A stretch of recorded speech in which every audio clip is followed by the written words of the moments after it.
That's what I'm talking about. Wait! Okay, now, from the beginning.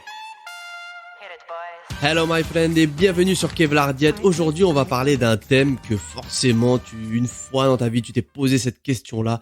Une fois dans ta vie tu as entendu quelqu'un parler de ça inlassablement pendant des années, il dit je vais réussir, mais au final ça fait 10 ans qu'il parle de ça, 5 ans, plusieurs mois, bref. Le thème d'aujourd'hui c'est comment maigrir. Alors ça c'est la question que tout le monde se pose, comment maigrir. Et ben c'est extrêmement simple. Et je vais te dire ça vraiment de la manière la plus simple du monde, comme d'habitude. Le grand principe pour une perte de poids, qu'est-ce que c'est ? C'est un déficit calorique. Qu'est-ce que ça veut dire ? Ça veut dire que lorsque tu vas manger, tu vas apporter des calories. Lorsque tu vas bouger, lorsque tu vas respirer, lorsque tu vas faire du sport, lorsque tu vas dormir aussi, tu vas dépenser des calories. Et ben le but du jeu, c'est que tu dépenses davantage que ce que tu apportes. En gros, c'est comme si toi, tu avais un revenu de 1500 €, il faut que tu dépenses dans le mois 1800 € pour pouvoir être dans le rouge et que ton banquier, il t'appelle. Là, c'est la même chose. Il faut que tu sois en déficit calorique pour perdre du poids. Ok, ça, c'est un principe de base. Le déficit calorique, après, on en parlera un peu plus tard. Là, on détaille vraiment comment faire pour perdre du poids. Donc, il te faut un déficit calorique. Mais le déficit calorique n'est pas la seule condition. À côté de ça, il faut que tu saches te faire plaisir. Pourquoi ? Parce que ça fait partie de un des secrets d'une bonne alimentation. Et tu peux écouter le podcast précédent. Il faut que tu saches te faire plaisir parce que sinon, tu ne pourras pas durer sur le long terme.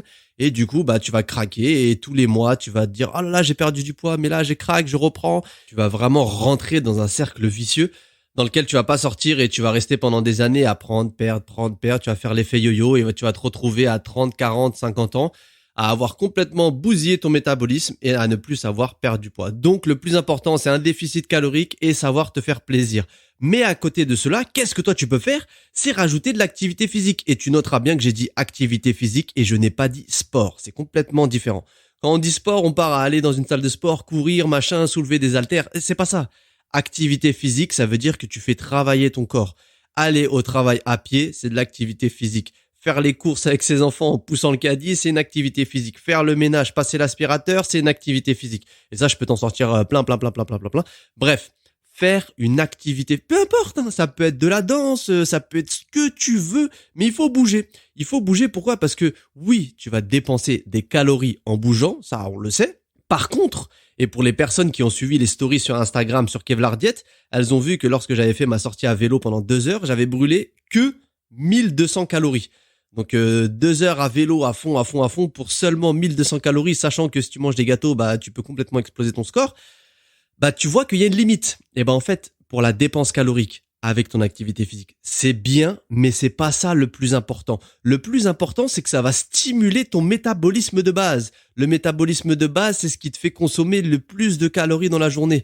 Donc en gros, toi, t'es une Mini Cooper, t'es au point mort, tu consommes pas beaucoup d'essence. Et l'activité physique, elle va faire en sorte que tu vas te transformer en Range Rover. Et au point mort, tu vas consommer beaucoup d'essence. Et toi, l'activité physique, quand tu vas en faire, ton corps, il va augmenter ton métabolisme. Ça veut dire que même au repos, tu vas cramer davantage de calories et donc tu vas avoir beaucoup plus de chances. Ça va être beaucoup plus facile pour toi d'être en déficit calorique. Super simple, c'est vraiment simple. Donc la base de comment maigrir, comment faire pour perdre du poids, il faut faire un déficit calorique. Le déficit calorique, on fera un podcast vraiment précis là-dessus. Donc un déficit calorique progressif, il te faut te faire plaisir parce que sinon tu dureras pas sur le long terme et avoir une activité physique. Et quand on dit activité physique, ce n'est pas forcément du sport, mais c'est simplement bouger ton corps. Donc en plus de cela, être patient, mais ça reprend se faire plaisir. Vraiment une vision sur le long terme.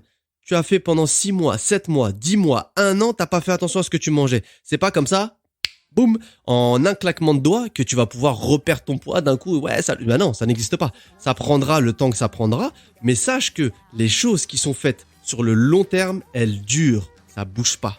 Donc ça, c'est une très bonne chose pour toi. Donc my friend, on se dit à très bientôt dans le prochain podcast où on parlera de justement le déficit calorique. En attendant, si tu ne sais pas comment faire pour perdre du poids, ce que je t'invite à faire, c'est de te rendre sur kevlardiet.com, prendre le programme 30 jours pour sécher, parce que là, tu auras tout le condensé de ce que je viens de te dire de manière scientifique, simple, efficace, pour une perte de poids sans te prendre la tête. Allez, on se dit à plus tard, my friend. Thank you, thank you, thank you, thank you, thank you.